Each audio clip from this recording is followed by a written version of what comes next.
Hello, welcome to AK Delight. ಎಲ್ಲರಿಗೂ ನಮಸ್ಕಾರ. ನಾನು ನಿಮ್ಮ ಅಕ್ಷತಾ. ಇವತ್ತು ನಾನು ರುಚಿಕರವಾದಂತಹ ಒಂದು ಅಪರೂಪದ ಮಾಂಬಳದಿಂದ ತಯಾರು ಮಾಡಿದಂತಹ ರಸಾಯನ ರೆಸಿಪಿಯನ್ನು ಯಾವ ರೀತಿ ಮಾಡೋದು ಅಂತ ತೋರಿಸ್ತಾ ಇದ್ದೇನೆ. ಬನ್ನಿ ಹಾಗಿದ್ರೆ ಈ ಅಪರೂಪದ ರಸಾಯನವನ್ನು ಯಾವ ರೀತಿ ಮಾಡೋದು ಅಂತ ನೋಡುವ.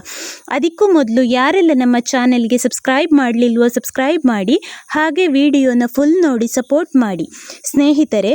ಹಾಗಿದ್ರೆ ಮಾಂಬಳದಿಂದ ರಸಾಯನವನ್ನು ಪ್ರಿಪೇರ್ ಮಾಡುವ. ನೋಡಿ, ಇದು ಸಿಹಿ ಇರುವಂತಹ ಮಾಂಬಳ.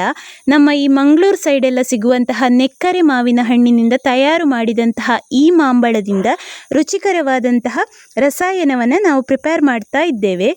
ಮಾವಿನ ಹಣ್ಣಿನ ಸೀಸನಲ್ಲಿ ಈ ರೀತಿ ಮಾವಿನ ಹಣ್ಣಿನ ರಸವನ್ನು ಒಣಗಿಸಿ ಇಟ್ಟುಕೊಂಡ್ರೆ ನಿಮಗೆ ಈ ರೀತಿ ರಸಾಯನ ಅಥವಾ ಹಾಗೆ ತಿನ್ನಲಿಕ್ಕೂ ತುಂಬ ರುಚಿಯಾಗಿರ್ತದೆ. ಹಾಗೆ ಗೊಜ್ಜನ್ನು ಪ್ರಿಪೇರ್ ಮಾಡಿಕೊಳ್ಳಿಕ್ಕೆ ಆಗ್ತದೆ. ನಾನಿಲ್ಲಿ ನೋಡಿ ಈ ಮಾಂಬಳವನ್ನು ಸಣ್ಣಗೆ ಕಟ್ ಮಾಡಿ ಅದನ್ನು ಬಿಸಿ ನೀರಿಗೆ ಹಾಕಿ ನೆನೆಲಿಕ್ಕೆ ಇಟ್ಟುಕೊಳ್ಬೇಕು. ಈ ರೀತಿ ಸಣ್ಣ ಸಣ್ಣ ತುಂಡುಗಳನ್ನಾಗಿ ಮಾಡಿ ಬಿಸಿ ನೀರಿಗೆ ಹಾಕಿ 1 ಗಂಟೆ ಹೊತ್ತು ನೆನೆಲಿಕ್ಕೆ ಬಿಡಬೇಕು. ಅದು ಗಟ್ಟಿ ಇರುವ ಕಾರಣ ಸ್ಮೂತ್ ಆಗಬೇಕು. ನಾವಿದನ್ನು ರುಬ್ಬಿಕೊಳ್ಳುವ ಕಾರಣ ಮಾಂಬಳ ಸ್ವಲ್ಪ ಮೆತ್ತಗಾಗಬೇಕು. ನೀವು ಬೆಳಿಗ್ಗೆ ಎಲ್ಲ ಮಾಡ್ತೀರಿ ಅಂತಾದರೆ ಹಿಂದಿನ ದಿನ ರಾತ್ರಿ ಈ ರೀತಿ ಹಾಕಿಟ್ರೆ ನಿಮಗೆ ಬೆಳಿಗ್ಗೆ ಮಾಡಿಕೊಳ್ಳಿಕ್ಕೆ ಸುಲಭ ಆಗ್ತದೆ. ಇನ್ನಿದನ್ನು ಈ ರೀತಿ ಹಾಕಿ ಬಿಸಿ ನೀರಿಗೆ ಹಾಕಿ ಮುಚ್ಚಿಟ್ರಾಯಿತು. ಸಾಧಾರಣವಾಗಿ ಇದು ಮೆತ್ತಗಾಗಲಿಕ್ಕೆ 1 ಗಂಟೆ ಹೊತ್ತು ಸಾಕು. ನೋಡಿ, ಇದನ್ನು ಈ ರೀತಿ ಮುಚ್ಚಿಟ್ರಾಯಿತು. ಸ್ನೇಹಿತರೆ, ಈ ಮಾಂಬಳದ ರಸಾಯನ ರೆಸಿಪಿಗೆ ಬೇಕಾದಂತಹ ಇಂಗ್ರೀಡಿಯೆಂಟ್ಸನ್ನು ಡಿಸ್ಕ್ರಿಪ್ಷನ್ ಬಾಕ್ಸಲ್ಲಿ ಕೊಟ್ಟಿರ್ತೇನೆ. ನೋಡಿ, ಇದೀಗ ಮೆತ್ತಗಾದಂತಹ ಮಾಂಬಳ ನೋಡಿ ಎಷ್ಟು ಸ್ಮೂತ್ ಆಗಿದೆ. ಇನ್ನಿದನ್ನು ಮಿಕ್ಸಿ ಜಾರಿಗೆ ಹಾಕಿ ನುಣ್ಣಗೆ ರುಬ್ಬಿಕೊಳ್ಬೇಕು. ಬೇಕಿದ್ರೆ ಒಂದ್ಸಲ ಈ ರೀತಿ ಕೈಯಲ್ಲಿ ಸ್ಮ್ಯಾಶ್ ಮಾಡಿಕೊಳ್ಳಿ. ಇನ್ನಿದನ್ನು ನಾನೊಂದು ಮಿಕ್ಸಿ ಜಾರಿಗೆ ಹಾಕಿಕೊಳ್ತಾ ಇದ್ದೇನೆ. ನೋಡಿ, ಈ ರೀತಿ ಮಿಕ್ಸಿ ಜಾರಿಗೆ ಹಾಕಿ ಇದನ್ನು ನುಣ್ಣಗೆ ರುಬ್ಬಿಕೊಳ್ಳಿ. ಯಾವುದೇ ನೀರು ಆ್ಯಡ್ ಮಾಡುವ ಅವಶ್ಯಕತೆ ಇಲ್ಲ. ನೋಡಿ, ಇದು ರುಬ್ಬಿ ಆಗುವಾಗ ನೋಡಿ ಈ ರೀತಿ ಆಗಿದೆ. ಇನ್ನಿದನ್ನು ಪಾತ್ರೆಗೆ ಹಾಕಿಕೊಳ್ತಾ ಇದ್ದೇನೆ. ರುಬ್ಬಿಕೊಂಡಂತಹ ಮಿಶ್ರಣವನ್ನು ಈ ರೀತಿ ಪಾತ್ರೆಗೆ ಹಾಕಿ ಸೈಡಲ್ಲಿ ಎತ್ತಿಟ್ಟುಕೊಳ್ಳಿ. ಇನ್ನು ಪುನಃ ಅದೇ ಮಿಕ್ಸಿ ಜಾರಿಗೆ ನಾನಿಲ್ಲಿ 1 ಹಸಿ ಕಾಯಿಯನ್ನು ತುರಿದು ಹಾಕಿಕೊಳ್ತಾ ಇದ್ದೇನೆ. ಇದಕ್ಕೆ ಕಾಯಿ ಹಾಲು ಆ್ಯಡ್ ಮಾಡುವ ಕಾರಣ ನಾವಿಲ್ಲಿ ಕಾಯಿ ಹಾಲನ್ನು ರೆಡಿ ಮಾಡಿಕೊಳ್ಬೇಕು. ಈ ರೀತಿ ಮಿಕ್ಸಿ ಜಾರಿಗೆ ಹಾಕಿ ಇನ್ನು ನೋಡಿ ಒಂದು ಅರ್ಧ ಕಪ್, ಸಾಧಾರಣ 1 ಲೋಟ ಆಗುವಷ್ಟು ನೀರನ್ನು ಆ್ಯಡ್ ಮಾಡಿ ಇದನ್ನು ನುಣ್ಣಗೆ ರುಬ್ಬಿಕೊಳ್ಬೇಕು. ಆದಷ್ಟು ನುಣ್ಣಗೆ ರುಬ್ಬಿಕೊಳ್ಳಿ, ಕಾಯಿ ಹಾಲು ಚೆನ್ನಾಗಿ ಬರ್ತದೆ.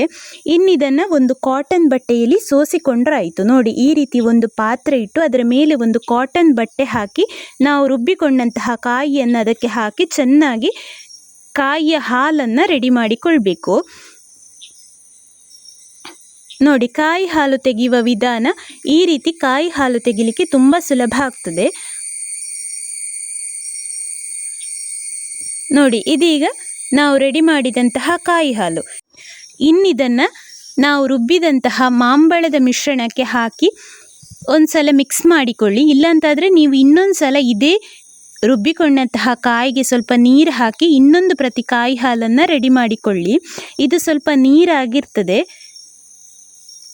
ಇದನ್ನು ಕೂಡ ಅದೇ ರುಬ್ಬಿದಂತಹ ಮಾಂಬಳದ ಮಿಶ್ರಣಕ್ಕೆ ಹಾಕಿ ಒಂದ್ಸಲ ಚೆನ್ನಾಗಿ ಮಿಕ್ಸ್ ಮಾಡಿಕೊಂಡ್ರಾಯಿತು. ನೋಡಿ, ಇದು 2ನೇ ಸಲ ತೆಗೆದಂತಹ ಕಾಯಿ ಹಾಲು.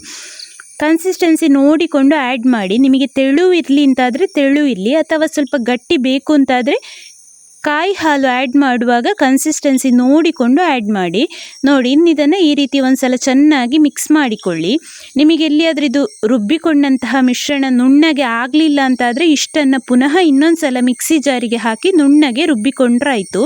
ಸ್ವಲ್ಪ ತರಿ ಇದ್ದರೆ ಪರವಾಗಿಲ್ಲ ಅಂತಾದರೆ ಇದೇ ರೀತಿ ಇರಲಿ, ಇಲ್ಲ ಅಂತಂದರೆ ಇನ್ನೊಂದು ಸಲ ರುಬ್ಬಿಕೊಂಡ್ರಾಯಿತು.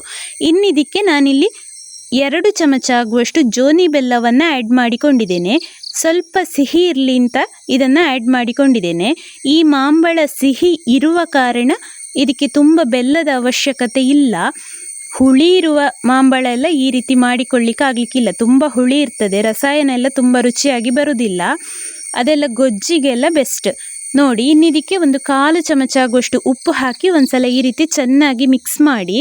ನಿಮ್ಮಲ್ಲಿ ಎಲ್ಲಿಯಾದರೂ ಸಿಹಿ ಇರುವಂತಹ ಮಾಂಬಳ ಇದೆ ಅಂತಾದರೆ ಈ ರೀತಿ ಒಂದ್ಸಲ ರಸಾಯನ ಮಾಡಿ ನೋಡಿ, ತುಂಬ ರುಚಿಯಾಗಿರ್ತದೆ. ದೋಸೆಗೆ, ಇಡ್ಲಿಗೆ ಎಲ್ಲ ತುಂಬ ರುಚಿಯಾಗಿರ್ತದೆ ಸ್ನೇಹಿತರೆ. ಹಾಗಿದ್ರೆ ಈ ಒಂದು ರೆಸಿಪಿ ಎಲ್ಲರಿಗೂ ಖಂಡಿತ ಇಷ್ಟ ಆಗಿದೆ ಅಂದ್ಕೊಳ್ತೇನೆ. ಹಾಗಿದ್ರೆ ಒಂದು ಲೈಕ್ ಕೊಟ್ಟು ಶೇರ್ ಮಾಡಿ, ಸಬ್ಸ್ಕ್ರೈಬ್ ಮಾಡಿ, ಹಾಗೆ ಬೆಲ್ ಐಕಾನನ್ನು ಪ್ರೆಸ್ ಮಾಡಿ. ಮುಂದಿನ ವಿಡಿಯೋದೊಂದಿಗೆ ಸಿಗೋಣ. Thank you.